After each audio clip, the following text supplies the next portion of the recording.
अस्सलाम वालेकुम। मेरा नाम है काशिफ और आप देख रहे हैं स्टोरीज 2.0। जो लोग हमारे इस चैनल को सुनते हैं, हमारी वीडियोस देखते हैं, वो ये बात जान लें कि आप बिल्कुल ठीक जगह पहुंचे हैं, क्योंकि सुल्तान महमूद गजनवी की कहानियां यूट्यूब पर हज़ारों मौजूद हैं। मैंने बहुत तज्जिया किया, बहुत तजुर्बा किया, पर सारी झूठ पर मबनी है, व्यूज़शिप और पैसों का फड्डा। मैं जो कहानी आपको पेश कर रहा हूँ ये 3-4 किताबों का मजमूआ है, क्योंकि मैं चाहता हूँ कि मुसलमानों की तारीख हक़ाइक़ के साथ मालूम हो। इसलिए मेरी इस कोशिश की दाद ज़रूर दीजिएगा, वो मुझे ज़रूर दुआओं में याद रखें। अगर आपने पिछली एपिसोड नहीं सुनी तो ऊपर आई बटन पर क्लिक करें और एपिसोड सुन लें।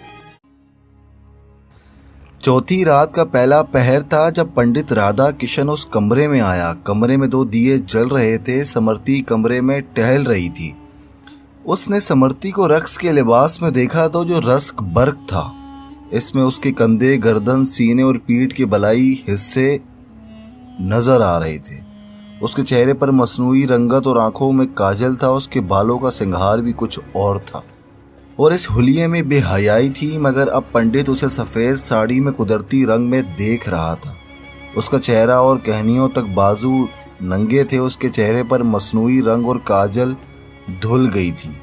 उसके बाल धुलकर निखर आए थे, उसकी शानों पे बिखरे हुए थे। वो नीम और यानी में इतनी हसीन नहीं लगती थी जितनी मस्तवर होके लगी। उसके चेहरे पर मासूमियत थी। समर्ति ने पंडित के करीब आकर कहा, आप मुझे भूल गए थे महाराज।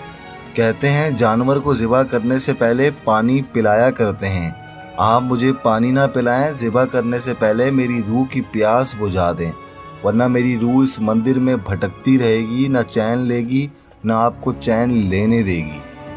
उसने पंडित की आंखों में आंखें डालकर ये बात कही थी कि उसकी आंखों में खुमार था या वो तासुर था जो किसी को अपने असर में लाने के लिए अपनी आंखों में और अपने चेहरे पर पैदा किया करती थी। पंडित ने महसूस किया जैसे उसका जिस्म अंदर से लर्ज उठा हो। उसे समर्ति से नफरत हो सकती थी जो रकासा के लिबास और हुलिये में थी। उस हुलिये में उसके जिस्म पर गुनाहों की बू आती थी। अब उस सादगी ने जबकि इसके माथे पर तिलक लगा हुआ था वो पाक लग रही थी और पंडित महसूर हो गया था। समर्ति ने उसे बैठने को कहा, मगर वो सर झुका के कमरे में टहलने लगा। समर्ति खामोश थी। पंडित एकदम रुक गया। उससे समर्ति को देखा और यूं सर झुका लिया जैसे उसका सामना करने से घबरा गया हो। वो चंद कदम चलकर रुका और समर्ति को अपने करीब बुलाया। पंडित ने कहा, मैं जानता हूं तुम प्यार की प्यासी हो। तुम्हें किसका प्यार चाहिए? बाप का, भाई का, बेटे का? क्या तुम नहीं जानते कि रूह किसका प्यार चाहती है? समर्ति ने ये उससे पूछा। आपके पास कौन सा प्यार है? पंडित के चेहरे का तासुर बदलने लगा। उसकी आंखें बेचैन हो गई। समर्ति ने हाथ उसके कंधे पर रख दिए और उसके इतने करीब हो गई कि उसका सीना पंडित के सीने को छूने लगा। समर्ति के बाजू उसकी गर्दन के गिर्द लिपट गए। उसने मखमूर सी सरगोशी की। वो प्यार जिसका जिस्म के साथ कोई ताल्लुक ना हो, जिसमें गुनाह की बू ना हो, आपके पास ऐसा प्यार है? उसकी सांसें पंडित की सांसों से टकराने लगी। पंडित उसके तलस्सुम में गिरफ्तार हो गया। समर्ति ने पंडित से कहा, घबराओ नहीं ऋषि, आप जिस औरत से भागते हैं वो सिर्फ जिस्म होता है, वो चलता फिरता ताबूत होता है। मैं जिस्म नहीं हूँ, ये मेरा जिस्म नहीं है, मैं इसे त्याग चुकी हूँ। आपको अपनी रूह दे रही हूँ, अपनी आत्मा दे रही हूँ। इससे ना डरें, इससे ना भागें। पंडित पर जैसे सख्ता तारी हो गया था। उसकी आंखों को जैसे समर्ति की जादू भरी आंखों ने नजर न आने वाली जंजीरों में जकड़ लिया था। समर्ति के बाजू उसके गर्दन पर लपेट दिए गए थे।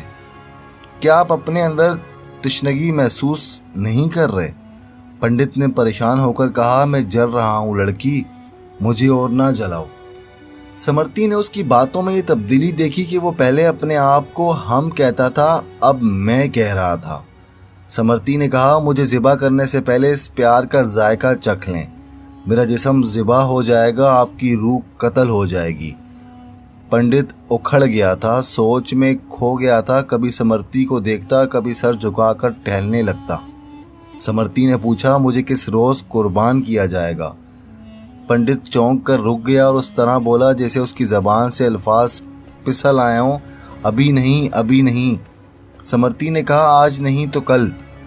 पंडित ने आह ली और सरगोशी से बोला, कल बहुत दिनों बाद आएगी, कौन जाने कल कब आएगी।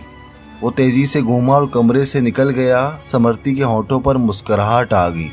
दरवाजे को देखती रही जिसमें से पंडित निकल गया था, लेकिन उसकी नज़रें उस कमरे तक ना पहुंच सकी जिसमें पंडित रहता था। वो उस कमरे में चला गया था। उसने दरवाज़ा बंद कर लिया था और भौं से हाथों वाली देवी की मूर्ति के सामने बैठ गया। देवी मुस्कुरा रही थी। वो जब से बनी थी मुस्कुरा ही रही थी। पंडित ने पहली बार उसकी मुस्कुराहट को गौर से देखा। उसके सीने में ऐसी बेकरारी थी जैसे वो समझ नहीं सकता था। उसका आखिरी सहारा ये मूर्ति और बुत थे। वो भजनों की ज़बान में अपने दुख सुख इन्हीं के आगे बयान किया करता था, मगर आज उसे पता नहीं चल रहा था कि उसके जिस्म में बेकरारी कैसे आ गई है। उसने मूर्ति की मुस्कुराहट देखी और वो भजन गुनगुनाते गुनगुनाते उस मुस्कुराहट में खो गया। वो तो उस देवी के आगे ये प्रार्थना लेकर आ गिरा था कि उसकी बेचैनी को करार आ जाएगा, मगर इसकी इबादत और दुआ में वो यकसोई नहीं थी जो वो हमेशा हुआ करती थी। उसे मूर्ति की मुस्कुराहट बड़ी अच्छी लग रही थी। देखते ही देखते ये समर्ती का चेहरा बन गया। उन मूर्ति की मुस्कुराहट समर्ती का तबस्सुम बन गया। पंडित उसे देखता रहा। उसकी ज़बान से भजन आदत के मुताबिक फिसलते रहे, जैसे नदी आहिस्ता आहिस्ता बहती जा रही हो। सितंबर 1008 ईस्वी मुताबिक 399 हिजरी के दिन थे। हिंदुओं की फौज सैलाब की तरह पेशावर की तरफ बढ़ती जा रही थी। रफ्तार तेज़ी नहीं की जा सकती थी। ये मुख्तलिफ रियासतों की फ़ौजें थी। कालजर की फ़ौज हज़रों के मकाम पर खैमा जन हो चुकी थी। लाहौर से जो फ़ौजें चली थीं इनमें अनंतपाल की फ़ौज के अलावा उज्जैन, ग्वालियर और कन्नौज की फ़ौजें थीं। इनमें से बास के दस्ते अभी आ रहे थे। जब किसी दस्ते की आमद की इत्तला मिलती थी पूरी फ़ौज रुक जाती थी। इन तमाम अफवाज की कमान राजा अनंतपाल के बेटे ब्राह्मण पाल को दी गई थी। वो पूरी फ़ौज को यकजा करके आगे बढ़ना बेहतर समझता था। रफ्तार सुस्त होने की वजह दूसरी ये थी कि जो चढ़े हुए थे वो फ़ौजें तो दरिया पार कर लेती थीं। रसद की बैलगाड़ियाँ और उनकी मवेशियों को दरिया पार कराना खासा मुश्किल था। इस मुत्तहद फ़ौज की तादाद किसी भी मौरख ने नहीं लिखी।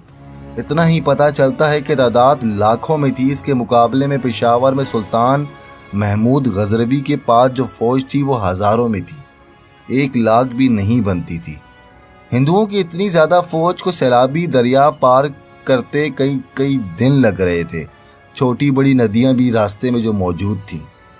रफ्तार सुस्त होने की एक वजह यह भी थी कि सारे मुल्क में मंदिरों के ज़रिए प्रोपेगेंडा किया गया था कि मुसलमानों की फ़ौज सारे हिंद को फतह करने के लिए आ रही है और ये फ़ौज मंदिरों को मस्मार करके मस्जिदें तामीर करेगी, जवान लड़कियों को उठा ले जाएगी और तमाम हिंदुओं को मुसलमान कर लेगी।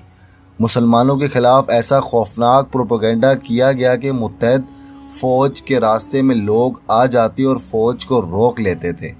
वो नकदी और जेवरात पेश करते और अनाज और जानवरों के लिए दाना चारा भी देते। वो जो जवान आदमी तैग ज़नी और घोड़ा सवारी की सूझबूझ रखते थे वो फ़ौज में शामिल हो जाते थे।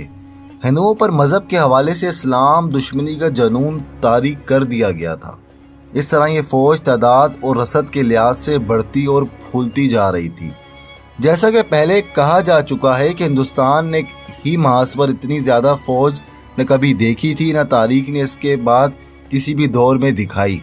तादाद, एहतियात और साजो सामान के लिहाज से ये फ़ौज तमाम तर आलम इस्लाम को ख़त्म करने का दावा कर सकती थी। हिंदुस्तान ने तो इसके बाद इस्लाम के ख़िलाफ़ इतनी बड़ी फ़ौज न देखी। अलबत्ता सुलेबी इस्लाम के ख़िलाफ़ इससे भी ज़्यादा फ़ौज सुल्तान सलाहुद्दीन अयूबी के मुकाबले में लाए थे। इसके बाद सुल्तान अयूबी के पोते अलकमाल को शिकस्त देने के लिए सुलेबी यूरोप के 9 मुल्कों की फ़ौज लाए थे। हिंदुओं की मुत्तहद फ़ौज बढ़ती जा रही थी। फ़ौजियों पर और शहरियों पर यही एक दीवानगी तारी थी, मुसलमानों को कुचल दो, मुसलमानों को कुचल दो, इस्लाम को ख़त्म कर दो। और लोग अपना सब कुछ अपनी फ़ौज पर निछावर कर रहे थे। سلطان محمود غزنوی کو پشاور میں اطلاعات مل رہی تھی کہ یہ لشکر کہاں تک پہنچا ہے اور وہاں تک اس کی تعداد میں کتنا اضافہ ہو چکا ہے۔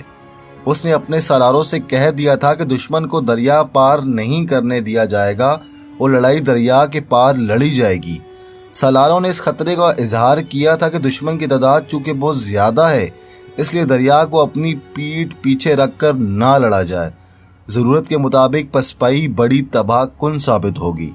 سلطان محمود غزنوی نے انہیں بتایا کہ انہیں گھوم پھر کر لڑنا پڑے گا۔ اس کے لیے کھلے میدان کی ضرورت ہے جو دریا کے پار ہے۔ دریا کے پشاور والے کنارے سے آگے علاقہ پہاڑی ہے جہاں چھاپا مار جنگ نہیں لڑی جا سکے گی۔ دشمن کی تعداد اتنی زیادہ ہے کہ وہ کئی ایک دستے مروا کر بھی پشاور تک پہنچ جائیں گے۔ اگر اس نے ہمیں پیچھے دھکیل دیا تو ہم محفوظ سے اس کے لیے دریا پار کرنا محال کر دیں گے۔ سلطان محمود غزنوی کو اپنی فوج کے جذبے اور اپنے ایمان اور اپنے خدا پر بہت زیادہ بھروسہ۔ اس نے اپنی فوج کے کچھ آدمی ماہی گیروں اور مزدوروں کے بھیس میں دریائے سندھ کے کناروں پر بھیج دیے اور کچھ چھاپا مار حضروں بھیجے۔ اس کے ذمہ یہ کام تھا کہ اس فوج کی نقل و حرکت پر نظر رکھیں اور اگر یہ فوج کوچ کر کے دریا کے قریب آئے اور کشتیوں کا پل بنائے تو پل کے رستے کاٹ دیے جائیں اور اگر مکمل ہو سکے تو کشتیوں میں سوراخ کر دیے جائیں۔ سلطان محمود غزنوی نے اپنی فوج کو کوچ کا حکم دے دیا۔ وہ دریائے سندھ کے کنارے پر آ گیا۔ اس نے فوج کو 4 حصوں میں تقسیم کیا۔ 2 حصوں کو دریا کے کنارے پر رکھا، کشتیوں کا مضبوط پل بنا دیا۔ 2 حصوں کو دریا کے پار موجودہ اٹک کی شمال میں پہنچا دیا۔ دریا کے پشاور والے کنارے پر کوچ کے 2 حصے تھے، ان میں سے ایک سوار دستوں پر مشتمل تھا۔ اسے دریا کے کنارے پر چوکس ہو کر گھومتے پھرتے رہنا تھا تاکہ دشمن کسی طرف سے دریا پار کرنے کی کوشش کرے تو اسے روکیں۔ یہ گھوڑا سوار تیر انداز دستہ تھا۔ دوسرا اسرا محفوظہ کا تھا۔ اور پھر سلطان کو اطلاع ملی کہ دشمن دریا سے 15 میل دور رہ گیا ہے۔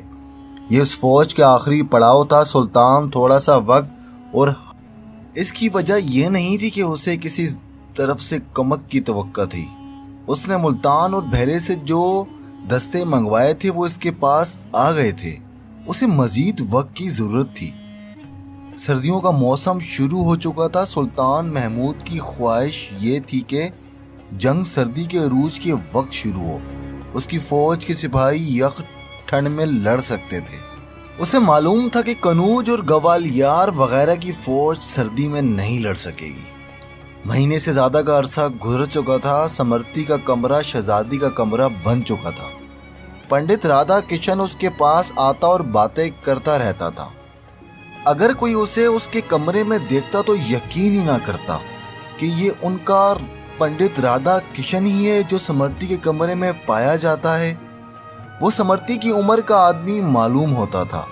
اس نے سمرتی کے کمرے میں گدے رکھوا دیے تھے اور اس پر ریشمی پوش بچھا دیے تھے اور مٹی کے دیے کی جگہ فانوس لگوا دیے تھے، اور لڑکیاں ہر صبح کمرے میں تازہ پھول رکھ دیا کرتی تھی۔ دوسرے پنڈتوں کا خیال تھا کہ اس کا بڑا پنڈت سمرتی کو قربانی کرنے کے لیے تیار کر رہا ہے۔ پنڈت رادھا کرشن انہیں بتایا بھی یہی کرتا تھا کہ نرتکی قربان کے لیے تیار ہو رہی ہے، لیکن سمرتی کے پاس جا کر وہ بھول جایا کرتا تھا کہ اسے قربانی کے لیے تیار کیا جا رہا ہے۔ پنڈت نے اس کے جسم کو کبھی ہاتھ نہیں لگایا تھا، البتہ اس کے ہونٹ جو ہمیشہ سے مسکراہٹ سے محروم تھے اب مسکرانے لگتے تھے۔ سمرتی کی بعض باتوں سے وہ ہنس بھی پڑتا تھا۔ سمرتی نے اسے کئی بار کہا کہ وہ اسے جلد ذبح کر دے کیونکہ موت کا انتظار اذیت ناک ہوتا ہے۔ یہ سن کر ہر بار پنڈت کا چہرہ اداس ہو جایا کرتا تھا۔ وہ پنڈت تو سمجھتا تھا کہ اس نے اپنے آپ کو عورت سے محروم کر کے دیوتاؤں کی خوشنودی حاصل کر لی ہے۔ اب اس کی حالت یہ تھی کہ وہ جیسے دیوتاؤں کو ناراض کر کے سمرتی کی خوشنودی حاصل کرنے کی کوشش کر رہا تھا۔ اس نے اپنی زندگی میں جو خلا پیدا کر لیا تھا وہ سمرتی سے پر ہونے لگا تھا۔ پیاسے کو پانی ملا تو اسے محسوس ہوا کہ وہ پیاس سے جل رہا تھا۔ اس نے समर्थी को भी बेटी के रूप में देखा, कभी बहन के रूप में देखा और कभी अपनी माँ समझा। इस मंदिर में समर्थी से ज़्यादा खूबसूरत लड़कियां आया करती थी। पंडित ने उनके साथ कभी बात नहीं की थी। इन्हें देखकर वो निगाहें फेर लिया करता था। नाज़रीन, समर्थी यहाँ पहली लड़की थी जिसकी निगाहों ने, जिसकी खूबसूरती ने, जिसकी बातों ने पंडित को अंदर से तोड़ दिया था। इतना ज़्यादा तोड़ दिया था कि पंडित परेशान रहता था उसकी कुर्बानी को लेकर। एक रोज़ पंडित ने समर्थी से पूछा, क्या तुम्हारी आत्मा अब भी उस प्यार की प्यासी है जो तुमने मुझसे मांगा था? समर्थी ने जवाब दिया, पहले मर्द हैं जिसने मुझे इतनी रातें अपने पास रखा, लेकिन इस तरह रखा जैसे मैं आपके पास नहीं हूँ। आपने मेरे जिस्म के साथ दिलचस्पी का इजहार नहीं किया। मेरी आत्मा इसी में शांत हो गई। क्या मैं अब देवताओं के चरणों में कुर्बान होने के लिए तैयार हो गई हूँ? पंडित राजा किशन ने उदास से लहजे में जवाब दिया, अभी नहीं। क्या मैं अभी तक नापाक हूँ? पंडित उसे देखता रहा। देखते देखते उसकी आंखों में आंसू आ गए। समर्थी आगे बढ़ी और उसके सर अपने सीने से लगा लिया। साड़ी के पल्लू से उसके आंसू पहुँच डाले। वो उस पर झुकी हुई थी। उसके खुले हुए नरम मुलायम बाल पंडित के चेहरे पर जा पड़े। पंडित ने एक हाथ उठाया, हाथ कांप रहा था। समर्थी का एक गाल पंडित के सर पर था। पंडित का कांपता हुआ हाथ समर्थी के बिखरे हुए बालों तक गया और उसने अपनी आंखों पर रख लिया। अचानक वो उठ खड़ा हुआ। समर्थी घबरा गई। पंडित ने उसे फटी फटी नजरों से देखा, जैसे उसे ख्वाब से बेदार कर दिया हो। वो समर्थी को जैसे पहचानने की कोशिश कर रहा था, जैसे वो उनसे पूछना चाहता था कि मेरा हाथ किसने उठाकर तुम्हारे बालों पर रख दिया था। किले के दरवाजों का घड़ियाल बजने लगा। पंडित राजा किशन पूरी तरह अपने आप में आ गया। ये घड़ियाल उस वक्त बजा करता था जब कोई राजा महाराजा मंदिर आया करता था। पंडित किले के दरवाजे पर जाके उसका इस्तकबाल किया करता था। उसने समर्थी से कहा कि कोई मेहमान आया है और वो कमरे से निकल गया। राजा अनंतपाल की बीवी आई थी। ये अनंतपाल के दूसरे बेटे ब्राह्मणपाल की माँ थी। मुत्तहदा फौज की कमान इसी ब्राह्मणपाल को दी गई थी। हालांकि अनंतपाल खुद साथ था। उसने ब्राह्मणपाल की माँ को बताया था कि राजा महल की सबसे आला रकासा को नगरकोट के पंडित ने इंसानी कुर्बानी के लिए मुंतखब कर लिया है और उसने यकीन दिलाया है कि फतह ब्राह्मण की होगी। नाजरीन, इससे पहले राजा अनंतपाल की दूसरी बीवी ने अपने बेटे सुखपाल को, जो मुसलमान हो गया था, सुल्तान के खिलाफ इस उम्मीद पर बागी किया था कि वो बहरे को फतह करके सुल्तान महमूद गजनवी को कैदी बना लाएगा और बाप की गद्दी का जानशीन बनेगा। इसका नतीजा ये हुआ कि सुखपाल बहरे में सुल्तान का कैदी बन गया और सुल्तान ने उसे उम्र भर के लिए कैद में डाल दिया। अब अनंतपाल की दूसरी बीवी को ऐसी ही तवक्का थी कि उसका बेटा पेशावर को फतह करके गजनी को भी नेस्तो नाबूद करेगा और अपने बाप की जगह राज करेगा। वो बेटी की फतह के लिए बेताब थी। वो नगरकोट ये मालूम करने आई थी कि समर्थी की कुर्बानी दे चुकी या नहीं। पंडित राधा किशन ने उसे बताया कि चूंकि समर्थी रकासा रही है और मुसलमानों के घर में पैदा हुई थी, इसलिए उसे पाक करते बहुत दिन लग गए हैं। ब्राह्मणपाल की माँ ने उसे कहा कि इससे पहले भी जवान लड़कियों की कुर्बानी दी चुकी है, किसी पर इतना अरसा सर्फ नहीं किया गया। उसने इसरार शुरू कर दिया कि समर्थी की कुर्बानी जल्दी की जाए क्योंकि फौजें मैदान जंग के करीब पहुंच गई हैं। उसने ये भी कहा कि उसे बतलाया गया है कि लड़की को अभी बिन गंगा तक भी नहीं लाया गया। पंडित राधा किशन की हैसियत राजों महाराजों से बहुत ऊंची थी और उसे भगवान का एलची समझा जाता था, लेकिन अनंतपाल की बीवी ने ऐसे शक का इजहार कर दिया जिससे पंडित की हैसियत जरा जितनी रह गई। उसने कहा, समर्थी के हुस्न और उसके जिस्म में ऐसी कशिश है जो उसे देखता ही जाता है। मुझे शक हो रहा है कि इसका यही जादू नगरकोट के मंदिर पर भी चल गया है। उसकी कुर्बानी तक यहीं रुकूंगी। नाज़रीन, ये सुनने के बाद पंडित बड़ा परेशान हो जाता है।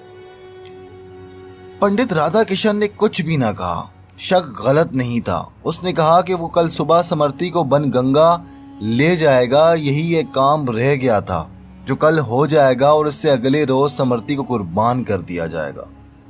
راجا نندپال کی بیوی شاہی مہمان خانے میں چلی گئی۔ پنڈت رادھا کشن سمرتی کے کمرے میں چلا گیا۔ سمرتی نے مسکرا کر اس کا استقبال کیا۔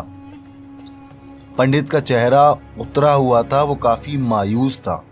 وہ سمرتی کو دیکھتا رہا۔ جب سمرتی نے اس سے پریشانی اور خاموشی کی وجہ پوچھی تو پنڈت نے کہا، میں صبح اتنی جلدی آؤں گا جب ابھی اندھیرا ہوگا، ہم دونوں بن گنگا چلیں گے۔ وہ کمرے سے نکل گیا یہ کہہ کر۔ قافلے میں 2 اونٹ تھے اور 3 گھوڑے۔ ایک اونٹ پر ایک جوان لڑکی اور دوسرے پر ایک ادھیڑ عمر عورت سوار تھی۔ گھوڑوں پر مرد سوار تھے، وہ ہندو معلوم ہوتے تھے۔ ان کا حلیہ اور ان کا لباس ہندوؤں جیسا تھا۔ کتا بھی ان کے ساتھ تھا۔ اس زمانے میں قافلوں کے ساتھ رکھوالی والے کتے لازمی ہوا کرتے تھے۔ یہ قافلہ لاہور سے چلا اور اس کی منزل نگر کوٹ تھی۔ راستے میں ان سے جس کسی نے پوچھا، انہوں نے یہی بتایا کہ وہ پوجا پاٹ کے لیے نگر کوٹ کے مندر جا رہے ہیں۔ اب یہ قافلہ نگر کوٹ کے قریب پہنچ گیا تھا۔ اس علاقے میں آ کر وہ لوگوں کو بتاتے تھے کہ وہ نگر کوٹ کی مہارشی رادھا کشن کے درشن کرنے اور پاؤں چھونے جا رہے ہیں۔ نگر کوٹ کے ارد گرد کے تمام لوگ پنڈت رادھا کشن کو اوتار مانتے تھے۔ اس قافلے نے نگر کوٹ سے تھوڑی ہی دور آخری پڑاؤ کیا۔ رات وہ آگ جلا کر اس کے ارد گرد بیٹھے تو ان میں سے ایک آدمی نے کہا، مندر میں داخل ہو گئے اور اگر کسی کو ہم پر شک ہوا تو یہ معلوم ہو جائے گا کہ سمرتی کہاں ہے۔ اگر وہ قربان ہو چکی ہے تو اس میں مندر کے تمام پنڈتوں کو قتل کر کے یہاں سے نکلوں گا۔ ناظرین، یہ شخص شعیب ارمغانی تھا جو ہندوؤں کے مذہب سے، ان کے رسم و رواج اور مندروں کی زبان اور اصطلاحوں سے اچھی طرح واقف تھا۔ اس نے لاہور سے اپنے 2 ساتھی ساتھ لے لیے تھے۔ ظرفا سمرتی کے گھر میں آ گئی تھی۔ سمرتی کی خادمہ ساتھ چلنے کو پہلے ہی تیار تھی۔ شعیب اور اس کے ساتھیوں نے سر منڈوا کر ہندوؤں کی طرح سر کی چوٹیوں پر پوندیاں رکھ لی تھی۔ داڑیاں صاف کرا کے مونچھیں اس طرح بڑھائی تھی کہ ہونٹوں پر چپتی نظر آتی تھی۔ خادمہ اور ظرفا کو بھی انہوں نے ہندوؤں کے حلیے میں چھپا لیا تھا۔ ان دونوں کے چہرے چھپانے کا نہایت آسان اور کامیاب طریقہ یہ تھا کہ دونوں نے گھونگھٹ لٹکا لیے تھے۔ یہ ہندوؤں کا رواج ہے۔ ناظرین، آگے کیا ہوگا، کیا نہیں ہوگا، کیا سمرتی کو قربان کر دیا جائے گا، یہ سب کچھ جاننے کے لیے ہماری نیکسٹ ایپیسوڈ کا ضرور انتظار کرنا۔ چونکہ ایڈیٹنگ بہت ناقص ہے ہماری، آہستہ آہستہ دن بدن ہم اس میں بہتری لائیں گے۔ اللہ تعالیٰ ہم سب مسلمانوں کو عروج اس دنیا میں بالا رکھے۔